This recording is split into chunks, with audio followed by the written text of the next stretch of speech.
हिंदी में यूपीएससी की तैयारी से संबंधित प्रोग्राम्स को देखने के लिए सब्सक्राइब करें स्टडी IQIAS हिंदी। भारतीय संघीय शासन व्यवस्था की अपनी विशेषताएं, अपनी खूबसूरती है। भारत के संघीय शासन प्रणाली को जो हम लोग पढ़ते हैं तो इसमें स्थिति हमको कई प्रकार की देखने को मिलती है। जैसे सहकारी संघवाद आपने पढ़ा होगा, प्रतिस्पर्धी संघवाद हम लोग पढ़ते हैं, और इसी के साथ में एक राजकोषीय संघवाद भी पढ़ा जाता है जो कि काफ़ी इंपॉर्टेंट है।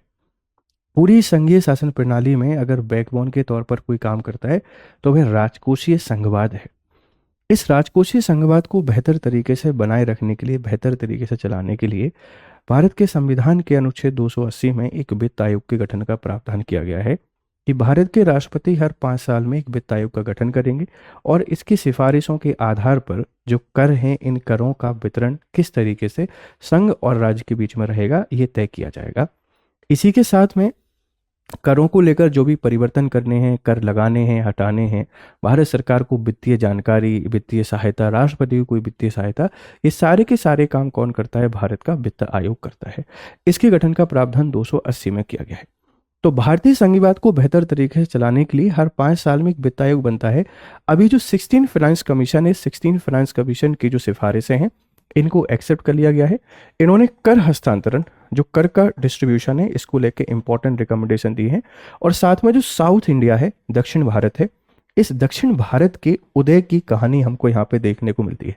एक बहुत बड़ी शिकायत हमेशा रहती थी दक्षिण भारतीय राज्यों की कि हमारा कंट्रीब्यूशन हमेशा ज़्यादा रहता है लेकिन हमको सरकार से जो पैसा मिलता है वो काफ़ी कम मिलता है। तो इसको बढ़ाया गया है। बढ़ाया क्यों गया है, इसको भी समझने की कोशिश करते हैं। तो सबसे पहले आप लोग फाइनेंस कमीशन के बारे में समझने की कोशिश कीजिए कि फाइनेंस कमीशन आपके पास क्या है। देखो, भारत के संविधान का जब आप लोग देखेंगे आर्टिकल 280, तो आर्टिकल 280 में एक फाइनेंस कमीशन के गठन का प्रावधान किया गया है, फाइनेंस कमीशन। और इसमें लिखा गया है कि हमारे जो प्रेसिडेंट हैं ये हर 5 साल में एक फाइनेंस कमीशन का गठन करें और इसका काम है कि जो फाइनेंशियल रिलेशन है सेंटर और स्टेट के बीच में, इसको लेकर रिकमेंडेशन देना, इसको लेकर सिफारिशें देना।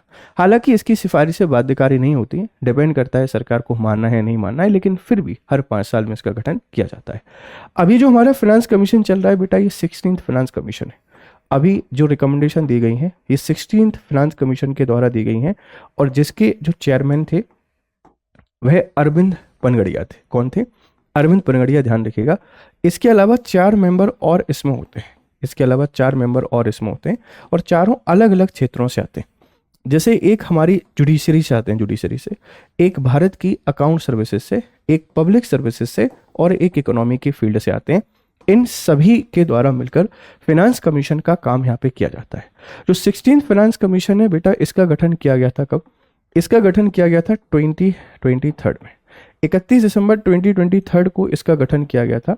और इसके जो सिफारिशें हैं नवंबर 2025 में आई। नवंबर 2025 में इसने अपनी रिपोर्ट दी। रिपोर्ट देते किसके हैं? प्रेसिडेंट को। प्रेसिडेंट इसको कहाँ लेके आते हैं? संसद में।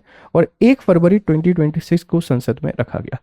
इनकी कुछ सिफारिशें हैं जो हमारे पेपर की दृष्टि से काफ़ी इंपॉर्टेंट हो सकती हैं, उनको एक बार समझने का प्रयास करते हैं क्या सिफारिशें इन्होंने दी। तो सबसे पहली चीज़ जो हमें बहुत काम की है, जिसको हमको जानना है कि राज्यों की जो हिस्सेदारी है इसको 41% पे बरकरार रखा है। जो 15th फाइनेंस कमीशन था, 15th जो फाइनेंस कमीशन था, इसने 41% हिस्सेदारी दी थी और इसको भी इन्होंने बरकरार रखा है। उसके पीछे कारण है कि राज्यों पर वैसे भी बहुत सारा बर्डन बढ़ गया है और करों की जो विभाज्य कोष है उसका आकार कम हो गया है। मतलब पहले 100 रुपये में से 100 रुपये का ही डिस्ट्रीब्यूशन होता था, अब सरचार्ज और सेस के चक्कर में इसकी जो स्थिति है वो काफ़ी कम हो गई है। इसीलिए इसको कम अगर करेंगे तो राज्यों के वित्तीय हित प्रभावित होंगे, और वित्तीय हित अगर प्रभावित होंगे तो राज्य बेहतर तरीके से कार्य नहीं कर पाएंगे। इसीलिए इस स्थिति को यथावत रखा गया है 41%। ठीक है, ध्यान रखिएगा। एक जो बड़ा चेंजेस यहाँ पे किया गया है वो चेंजेस ये है कि पहले टैक्सेशन जो कर है, इस कर प्रयास के आधार पर मतलब जो हिस्सेदारी है, कंट्रीब्यूशन, उसको देखा जाता था। लेकिन अब जीडीपी में योगदान के महत्व को यहाँ पे देखा गया है कि कौन सा स्टेट किस तरीके से जीडीपी में कंट्रीब्यूट कर रहा है या किस तरीके से जीडीपी को बेहतर बनाने का प्रयास कर रहा है, इसको प्राथमिकता दी जाएगी। और जीडीपी के कंट्रीब्यूशन को प्राथमिकता देंगे तो बेटा इससे इफिशियंसी होगी, इसमें दक्षता में सुधार होगा और हर एक राज्य के द्वारा प्रयास किए जाएंगे कि अपने यहाँ पर जो इकोनॉमिक डेवलपमेंट है उस पर फोकस किया जाए। तो बेहतर भारत को बनाए रखने के लिए विकास हमारे लिए बहुत जरूरी है। तो पहले कर भागीदारी को प्राथमिकता दी जाती थी, अब जीडीपी के कंट्रीब्यूशन को, मतलब जीडीपी के साइज को यहाँ पे प्रायोरिटी दी जाएगी, जिससे कि कॉम्पिटिटिव फेडरलिज्म का उदाहरण भी हमको यहाँ देखने को मिल जाएगा। ठीक है, दक्षिण भारत को लाभ यहाँ पे दिया गया है। दक्षिण भारत के जितने भी राज्य हैं, इनके जो अंशधारिता है वो बढ़ा दी गई है, हर एक राज्य की, चाहे तमिलनाडु हो, केरल हो, कर्नाटक हो, आंध्र प्रदेश। बढ़ाया क्यों गया है, इसके पीछे दो वजह। पहली वजह यह है कि हमेशा दक्षिण भारत के राज्यों को शिकायत रहती थी कि सबसे ज़्यादा टैक्स में कंट्रीब्यूट यही करते हैं, मतलब सबसे ज़्यादा जो पैसा आता है सरकार के पास दक्षिण भारत के राज्यों से आता है, और सरकार हमेशा सहयोग करती है उत्तर भारत के राज्यों का। इस शिकायत के निवारण के लिए इस बार दक्षिण भारत के राज्यों का कंट्रीब्यूशन मामूली बढ़ाया गया है, और उसी रेशियो में मामूली कंट्रीब्यूशन कम हुआ है उत्तर भारत के राज्यों का। अब दक्षिण भारत के राज्यों की हिस्सेदारी को बढ़ाया क्यों गया है, उसके पीछे वजह है। पहला है इंडस्ट्रियल डेवलपमेंट, बहुत बेहतर लेवल पर इंडस्ट्रियल डेवलपमेंट किया है, जिसके कारण प्रोडक्शन काफ़ी अच्छा है, और प्रोडक्शन काफ़ी अच्छा है तो जीडीपी का जो साइज है काफ़ी अच्छा है। दूसरा, पॉपुलेशन को कंट्रोल करने को लेकर जो इनके प्रयास हैं काफ़ी सराहनीय है। आप लोग देखेंगे भारत में 1971 के बाद नॉर्थ इंडिया में एक रैपिडली पॉपुलेशन एक्सप्लोटेशन देखने को मिलेगा, जबकि दक्षिण भारत में बहुत बेहतर तरीके से पॉपुलेशन को कंट्रोल किया गया है।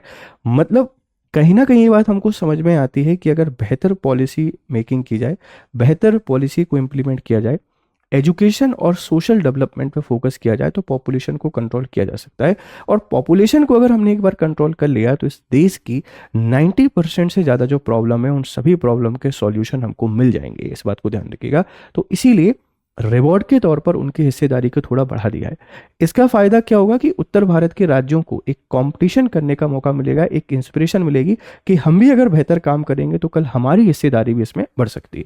साथ में जो सेस और सरचार्ज है, इस पे महासमझौते की बात की गई है, एक रिकमेंडेशन किया गया है। देखो होता क्या है कि जो सेस और सरचार्ज होते हैं ना, ये सेंट्रल गवर्नमेंट की हिस्सेदारी होती है, ये स्टेट के साथ डिस्ट्रीब्यूट नहीं होते। लेकिन अभी हमको एक रेयर एग्जाम्पल देखने को मिला, जब टोबैको और उससे संबंधित जो उत्पाद हैं उन पर सेस लगाया गया, तो उसको राज्यों के साथ शेयर करने की बात कही है सेंट्रल गवर्नमेंट के द्वारा। तो इस तरीके का एक समझौता या समाधान पे बात की गई है। ये 4 मेजर चेंजेस आपको देखने को मिल रहे हैं 16th फाइनेंस कमीशन के अंतर्गत। ठीक है, अब ये देखो इसकी बेसिक बातें आपको देखने को मिलेंगी कि 31 दिसंबर 2023 को इसका गठन किया गया था, इसका कॉन्स्टिट्यूशन आर्टिकल 280 के अंतर्गत। गठन कौन करता है, आप सबको पता है, भारत के राष्ट्रपति, प्रेसिडेंट ऑफ इंडिया करते हैं। 17 नवंबर 2025 को रिपोर्ट राष्ट्रपति को सौंपी गई। रिपोर्ट का सबमिशन बेटा किसको किया गया, राष्ट्रपति को, 17 नवंबर 2025। 1 फरवरी 2026 को इसको संसद में रखा गया, टेबल इन पार्लियामेंट इसको किया गया, और 1 अप्रैल 2026 से लेके 31 मार्च 2031 तक ये लागू, इसकी जो अवधि है बेटा आपको ये देखने को मिलेगी कब, 1 अप्रैल 2026 से लेके 31 मार्च 2031 तक, क्योंकि 5 साल तक इनकी सिफारिशें प्रभावी होती हैं। तो कब से लागू होंगी, 1 अप्रैल 2026 से, फाइनेंशियल ईयर से। कब तक चलेंगे, ये फाइनेंशियल टर्म हमारा जब एंड होगा 5 साल का, 31 मार्च 2031 तक। ठीक है भाई, चलिए अब देखो ये यथा स्थिति है कि 2026 से लेके 31 तक जो कर हैं, इन करों का जो बंटवारा है, बंटवारा आपको कुछ इस तरीके से देखने को मिलेगा कि राज्यों के पास 41% अंशधारिता रहेगी, और जो केंद्र हैं, इन केंद्र के पास जो अंशधारिता रहेगी वो आपके पास 59% रहेगी। ठीक है, ध्यान रखना, ये 26 से लेकर 31 तक कुछ इसी तरीके से प्रभावी है। अब देखो विभाज्य कोष जो है, डिविजिबल पूल जिसको हम लोग कहते हैं, क्या ये सच में 100% है? मतलब जो हम आपसे बात कर रहे हैं कि 100 रुपये जो हैं, इस 100 रुपये में से 41 रुपये स्टेट्स को डिस्ट्रीब्यूट किए जाएंगे, क्या ऐसा होगा? और 59 रुपीज़ कहाँ जाएंगे, केंद्र के पास? नहीं, ऐसा नहीं है, क्योंकि जो विभाज्य कोष है, डिविजिबल पूल है बेटा, ये कितना हो गया, ये घटकर 80% के आसपास आ गया है। 2014 से लेके बेटा 2014-15 में ये हुआ करता था 89%, लेकिन अब ये घटकर हो गया है 80% के आसपास। पहले ही कम था, अब और कम हो गया है। तो आप समझिए कि इसका कितना सा पैसा राज्यों को मिलता है, ध्यान रखना, क्योंकि सेस और जो सरचार्ज होते हैं राज्यों के साथ साझा नहीं किए जाते। डिविजिबल पूल आप उसको कहते हैं, एक ऐसी राशि जो राज्यों के साथ साझा की जाती है, आप उसको डिविजिबल पूल के नाम से जानते हैं, और जिसको साझा नहीं कर सकते हैं आप उसको अनडिविजिबल पूल के नाम से जानते हैं। तो इसकी हिस्सेदारी वैसे भी 80% पे आके सीमित हो गई है, तो राज्यों को कितना ही पैसा मिलेगा आप इस बात को समझ सकते हैं बेहतर तरीके से। ठीक है, आगे समझते हैं। देखो केंद्र और राज्यों के बीच प्रस्तावित महासमझौता क्या है? एक इंपॉर्टेंट अग्रीमेंट सेंटर और स्टेट के बीच में हो सकता है, इस बात को ध्यान रखना। सेस को नियमित करों में मिलाना, मर्जेस ऑफ सेस।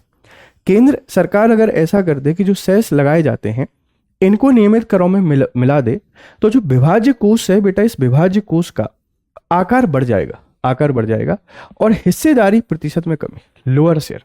जो राज्यों की हिस्सेदारी है ना बेटा, इसकी प्रतिशत में आपने कमी कर दी है, लेकिन अगर सेस वगैरह जो आप लगाते हैं, इन सेस वगैरह को बढ़ा देते हैं तो इसका फायदा ये होगा कि राज्यों को उसके बाद भी प्रॉफिट हो जाएगा, ध्यान रखना, ठीक है। परिणाम क्या होगा? किसी का राजस्व नुकसान नहीं, लेकिन अधिक पारदर्शिता और दक्षता।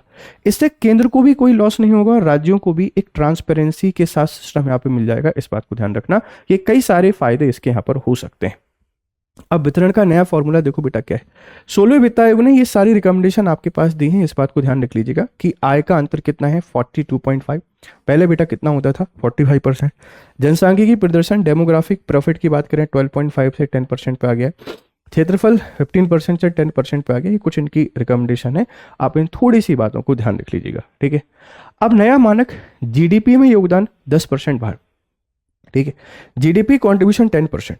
यह बदलाव उन राज्यों को पुरस्कृत करता है जो राष्ट्रीय अर्थव्यवस्था को गति देते हैं। पहले बेटा देखो किसको हिस्सेदारी दी जाती थी, कर प्रयास, टैक्स एफर्ट को। जिनके से टैक्स कलेक्शन काफी अच्छा रहता था उनको 2.5% का क्या मिलता था, रिवॉर्ड। अब इन्होंने क्या बोला है कि जीडीपी को गति देने वाले राज्यों को 10% का पुरस्कार दिया जाएगा। मतलब जितने राज्य जो जीडीपी को बेहतर तरीके से आगे बढ़ाने में सहयोग कर रहे हैं उनको 10% का एक पुरस्कार राशि यहाँ पे दी जाएगी। ये एक चेंजेस हमको देखने को मिल रहा है, ठीक है। अब दक्षिण भारत का विकास का लाभांश, इन्होंने जो विकास किया है इसका लाभ इनको मिला है। आंध्र प्रदेश को देखो पहले मिलता था 4.047%, ये बढ़कर 4.21% के आसपास हो गया।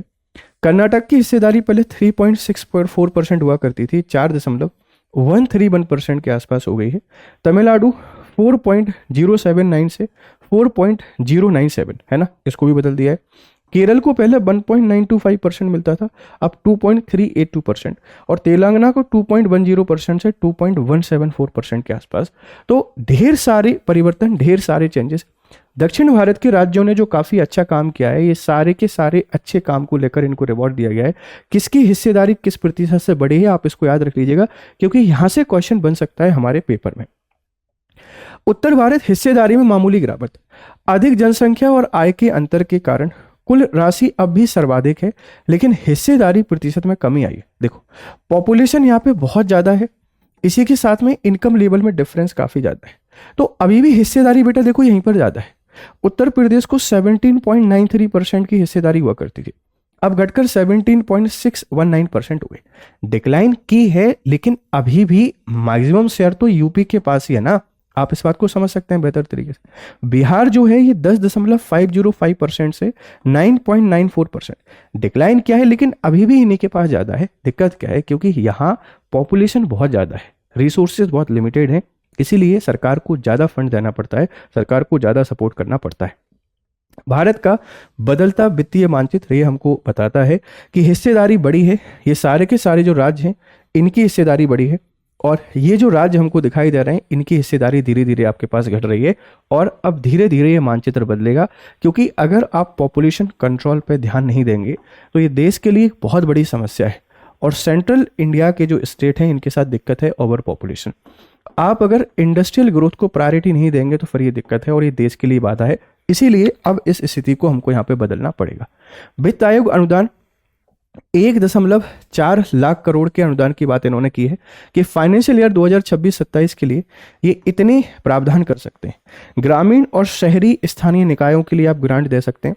आपदा प्रबंधन के लिए डिजास्टर, और कुल राशि 1.4 लाख करोड़ के आसपास है।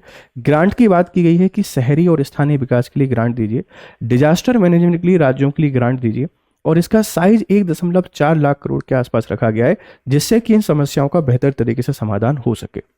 मुख्य निष्कर्ष क्या है, देखो स्थिरता, स्टेबिलिटी 41% है। दक्षता, जीडीपी योगदान को बेटा है बढ़ावा दिया है। सुधार, सेस और सरचार्ज पर महासमझौता भविष्य की चर्चा का विषय यहाँ पे बन सकता है। ये बहुत इंपॉर्टेंट डिस्कशन आपको देखने को मिल सकता है, ध्यान रखना। तो इस 16वें वित्त आयोग की कुछ इंपॉर्टेंट सिफारिशें थी। मुझे पूरी उम्मीद है कि आपको ठीक ठाक तरीके से समझ में आई होंगी, ठीक है भाई। अब देखो, अगर आप यूपीएससी की तैयारी कर रहे हैं तो आपके लिए इंपॉर्टेंट अपडेट क्या है कि ये है हमारा पूरा फरवरी महीने के बैचेस। एसआईपी जो आपके पीटी 2026 को बेहतर बनाता है, ये 6 फरवरी से इसकी शुरुआत हो रही है। प्रतिज्ञा ये 2027 का बैच 2027, इसकी शुरुआत 7 फरवरी से हो रही है। और ये 2028 का हमारा निर्माण बैच है, इसकी शुरुआत भी 7 फरवरी से हो रही है। आप इन बैचेस में एनरोल कर सकते हैं by using code GRS live. आप इस कोड के थ्रू एनरोल करते हैं तो बहुत ही डिस्काउंटेड प्राइस में आपको कोर्स मिल जाते हैं। तो जुड़िए स्टडी IQ के साथ, और स्टडी IQ के साथ आपकी प्रिपरेशन को बेहतर कीजिए। फिर मिलते हैं आपसे क्लासेस में, तब तक खुश रहें, मस्त रहें। Have nice time, good day to all. Hindi में यूपीएससी की तैयारी से संबंधित प्रोग्राम्स को देखने के लिए सब्सक्राइब करें स्टडी IQ IAS हिंदी।